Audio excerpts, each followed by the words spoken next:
So Brian, there's a story in Forbes about a couple who set aside a certain amount of their nest egg for one purpose, to pay for all the traveling they plan to do in their retirement. I'm curious, do you ever design an income strategy that's meant to fund a particular hobby or bucket list item for a client? Absolutely. We just did this. Actually, they kind of scrimped and saved, lived in a small little $150,000 house, and you wouldn't know it, but they come in with about almost $4 million sitting in retirement accounts, taxable accounts. They've done really well. One of the stocks they had just went through the roof, and they're like, you know what? We have lived like paupers for the amount of money we have. Right? Yeah. And they felt we've been blessed, and they said, we want to travel, and their travel was a little different. They're very, they really wanted to go to places that were in history. They wanted to go to Israel, like in the state. Abroad. Abroad. Yeah. They wanted to go back in history. Like they wanted to go to Italy and Rome, and just that kind of thing, and Israel, and go to Jerusalem, and just all this. It was really interesting. They had it all mapped out, but they're like, look, we're going to need about $15,000 a year for that. Ooh, okay.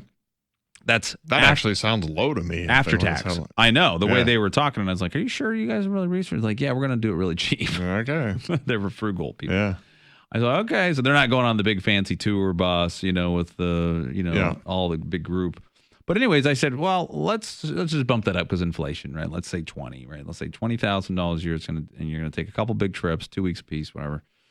And the system automatically figures out how much they're going to have to take, right? If they're taking 20, at their tax bracket, I have to do the math, but they're probably going to have to take 26 to 28,000 to net that 20. Mm-hmm. And so, it's kind of a concern because they're like, well, I'd take 20 just to go on the trip. Yeah. So you have to figure that out. And the system kind of does that and says, okay, do they still have enough? And what we only did it really was because we figured, look, their parents lived up in their 80s and 90s, but they also were very close to them and realized that once they got about to their 80, 82, 83, they just stopped traveling. Yeah. It's just too difficult. Yeah.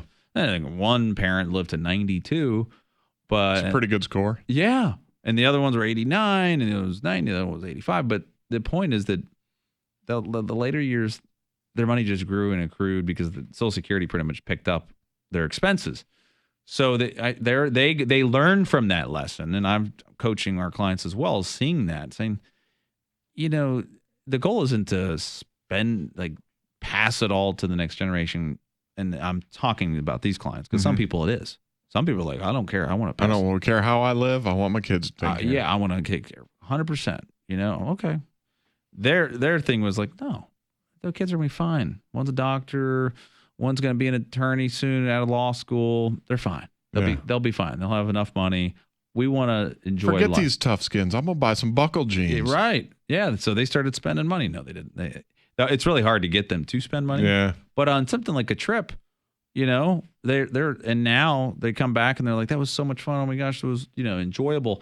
But because it was in the plan, it was okay, as opposed to calling and saying, I need $30,000. Well, I need 20, and then I have to tell them the bad news about that they need almost 30,000 to net it. We just put it in the plan and said you're still successful. You're still okay.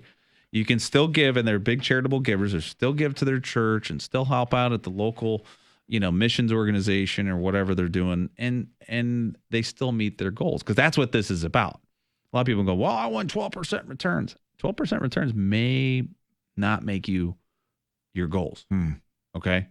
So, because 12% returns, you might actually have a really high volatility. You're taking in income and you actually will have less money in the end.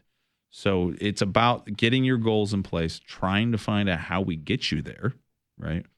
And come up with a successful tax strategy, a wealth transfer strategy, an investment plan, and make sure that you can do the things that you want. Because just saying, I'm retiring at 62. Well, okay, that's fine. But what if you don't have enough saved? Maybe there's another plan where you can work part-time. I mean, wouldn't you think about it? If you were close to retirement and I said you could go to part-time, Brett, and work for 5 or 6 more years and we can still get you to retire Wouldn't that be great? Yeah. I mean, not that you don't love your Sleep job. in. Sleep in a little bit a couple days a week. Oh. Right. And that's the part of the options. Like, look, a lot of people are still very happy. People come back, oh, it's great, Brian. I feel like I am retired. I only work 2 days a week, 3 days a week now. I used to work 6 or 5 and 40, 50 hours a week. Life is good. And they're still meeting their goals and deferring their assets. They're not saving much anymore money, right? They're not saving anymore, but they are deferring those assets and not needing them. That's very critical if somebody hasn't saved enough.